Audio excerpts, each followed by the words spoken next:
nakakadalawa na po, di ba? May mga bumaliktad. Sabi nila, hihina na yung kaso kasi bumaliktad na yung 4 eh. Eh, ilan pa yung hindi bumabaliktad? 14? Alam niyo po, yung pagkakaalam ko, siyempre ang dami pong binago sa kaalaman natin. Ito talaga mga bendalo tong mga to eh. Pero po, sapat na po yun na may isa kang testigo. Merong mga ebidensya. May mga video, may mga pictures. Yan. Di ba pinapakita yan ng mga Marines? Meron silang mga picture, meron silang mga video. So meron pong merong ebidensyang tao. Kami yan, ako kumuha niyan. Eto kuha namin sa bahay ni ganun. Eto, dineliver namin to, nireceive ni ganun. Merong testimonial evidence. Meron din pong yung ebidensya na material, yung nahawakan, nakikita. O, kompleto po eh. Ano pa?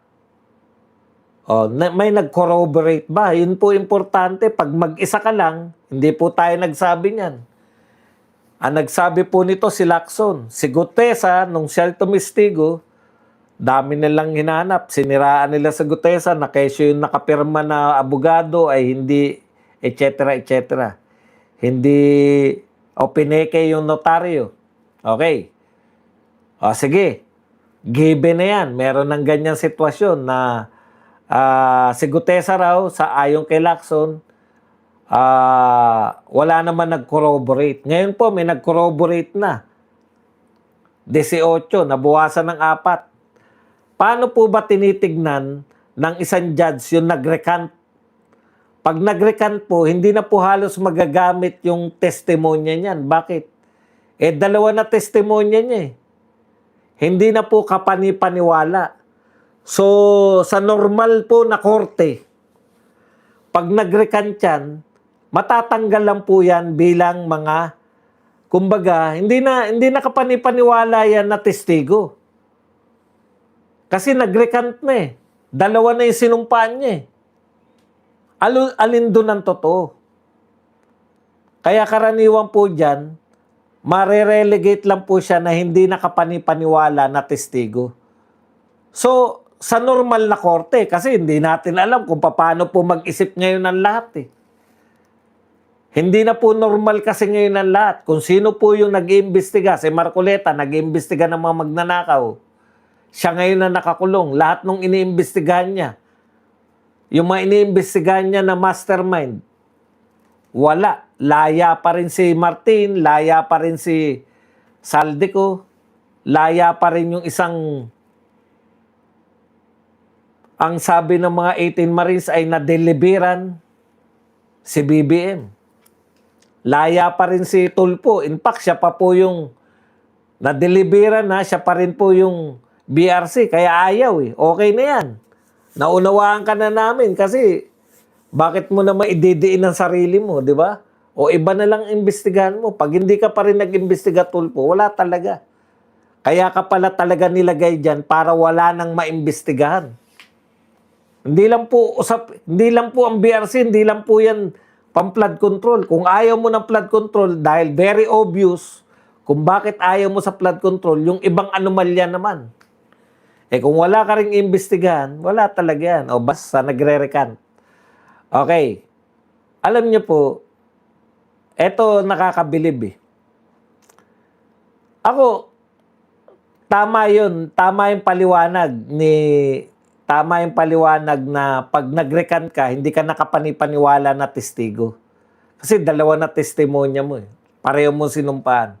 Eto ngayon ang tanong. Yung pong isa lang po ang sinumpaan, yung natitira pang 14.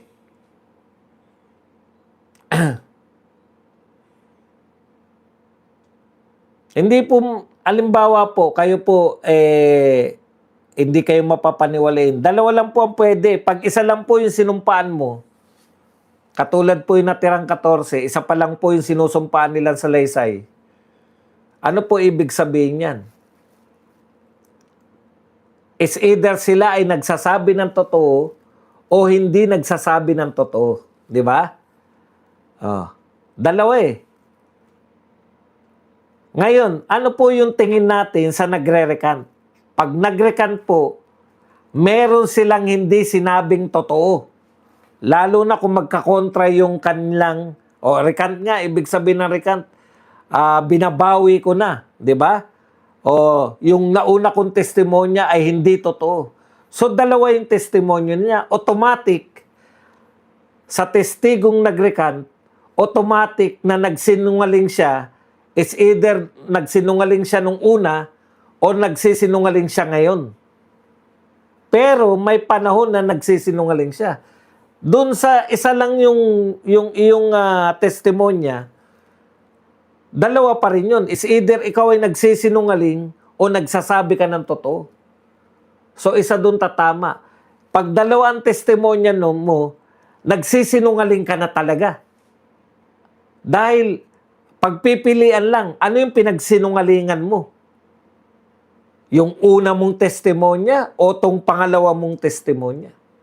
Kaya ako, para hindi na po ito maulit, kasi nakita na natin kay Dilima yan eh, di ba? Naawa naman tayo kay Dilima. Kunwari. Naawa daw tayo kunwari kasi 7 taon siyang nakulong dahil sa mga maling testigo. Di ba? Yan yung sinabi nila eh. 7 taon siyang nakulong dahil dyan sa mga maling testigo laban sa kanya. Kawawa naman yung mga katulad ni Dilima, biktima ng maling testigo. Biktima ng, anong tawag dyan sa mga testigong ganyan? Peking testigo. Teka lang pala muna, Dilima. Sinampahan mo na ba ng reklamo yung mga peking testigo? Peke sila, di ba? 7 taon ka nakulong dahil sa mga testimonya nila. Hindi po totoo ha. Yung sinasabi niyong walang kasalanan si Dilima, ang katotohanan po niyan, bumaliktad lang yung mga, hindi natin matutukoy. Di ba? Kasi, paano mapapatunayan na wala talagang kasalanan si Dilima? Kung sinampahan niya ng kaso yung mga testigo niya at napatunayan na nagsinungaling. Ang tanong, bakit hindi niya sinampahan ng kaso? Sila ang dahilan kung bakit siya nakulong. Hindi naman si Tatay Digong ang dahilan. Hindi nga nagbigay ng testimonya si Tatay Digong. Etong mga testigo na to ang dahilan kung bakit siya nakulong ng 7 taon. Ang tanong natin, bakit hindi niya sinampahan ng kaso? Kaya po, mauulit po ng mauulit yan. Ibig sabihin, katulad sa formula natin, nagsisinungaling yung testigo ni Dilima. Hindi lang natin alam.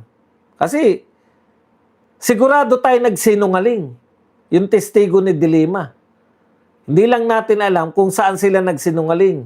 Yung una nilang testigo na tinuturo nila si Dilima na merong involvement dito sa droga, o yung pangalawa nilang testigo na bumaliktad sila. Alangan namang parehong tama yun. Hindi po pwedeng parehong tama yun.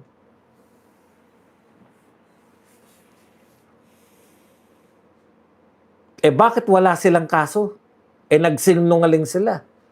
Under oath, nagsinungaling sila. Bakit hindi kinasuhan yung mga tao na to?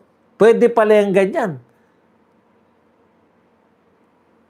Dapat po automatic na yung taong nagrecant, yung taong bumaliktad sa kanyang testimonya, automatic po yun na dapat may kaso. Bakit? Automatic yun na siya ay nagsinungaling under oath. Paano mo nasabi ba dun? Alangan namang pareho, magkaibang testimonya, tapos siyang gumawa, sinabi niya mali yung isa tama. O di may pagsisinungaling dun, saan man siya magsinungaling. Kasi po pag hindi po nakakasuhan yung mga yan, ganyan lang po ang mangyayari. Pipilitin lang mag-recant. Pag wala pong batas Dapat po magkaroon po, ang tatawagin ko, pag ako nakagawa ng batas, naging congressman ako, ang itatawag ko dyan, dilemma law. Bakit? Bawal ng bumaliktad. Hindi ko sinasabing bawal bumaliktad. Pwede kang bumaliktad. Pero automatic, guilty ka sa kasong perjury. Bakit siya magiging perjury ba doon? Dalawa testimonya mo magkaiba. Yung isa doon, perjury. Kasi po pag hindi nyo ginawa ng batas yan, naunahan na ni Dilima, bumaliktad yung mga testigo, walang kaso. Sasabihin lang sa'yo, kita nyo ngayon, pwede bang mawalan na sila ng kaso, itong mga apat na bumaliktad? Tignan nyo po si Trillanes, kababaliktad lang, ano sinabi? Hindi ko na sila isasama sa kaso. Nakikita po yan ng mga pinipressure. Ano sabi ni Atty. Baligod? Pati raw mga barangay captain, pati raw mga kapitbahay, pati raw mga kamag-anak na may pressure dito sa mga Marines na to. Oh. Na bumaliktad na sila dahil delikado buhay nila. Hindi po ba? Tapos pag bumaliktad sila, automatic. Nakita nyo naman, deklarasyon ni Trillanes, tinatanggal ko na sa kinakasuhan yung apat na bumaliktad. Putya, automatic, nawalan sila ng sakit ng ulo. Pwera pa yung mga inalok sa kanila, kung totoo man yun. kunwari, hindi raw totoo yung inalok sila. Oh. Imagine, nabunutan sila ng tinik, nawalan sila ng mga kaso. Ito, nakailang piyansa na po yan. Ang dami po nagreklamo sa kanila. Lahat po ng mga politikong sinabi nila, may reklamo. Tignan mo pati si Erwin Tulfo, siya na BRC. Ha? Kung ako BRC, iimbitahin ko kayo. Patunayan nyo nga. Nakita mo, nag-deliver kayo sa bahay ko. Simple-simple lang, no? Diba? Blue Ribbon Chairman ka, inakusahan ka, diniliberan ka. Kung hindi ka diniliberan, ang dali mo lang banatan yun. Sigurado ka, nagpunta ka sa bahay? Saan ako nakatira? Paano mo nasabing akin yun? Kailan yun? May CCTV ako sa bahay.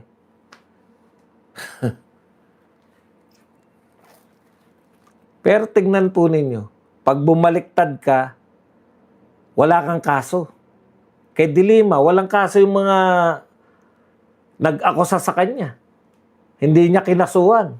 Kaya bigla niyo maiisip, bakit kaya hindi nagkaso si Dilima? Eh yan yung dahilan bakit siya nakulong. Alam niyo na iniisip ko, pareho nang iniisip niyo.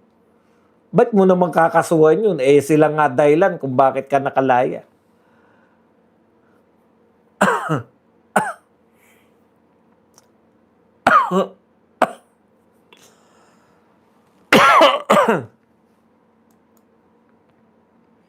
Kaya ako, para hindi na po ito maulit, magdadalawang isip po yung taong titistigo. Kasi once na bumaliktad ka,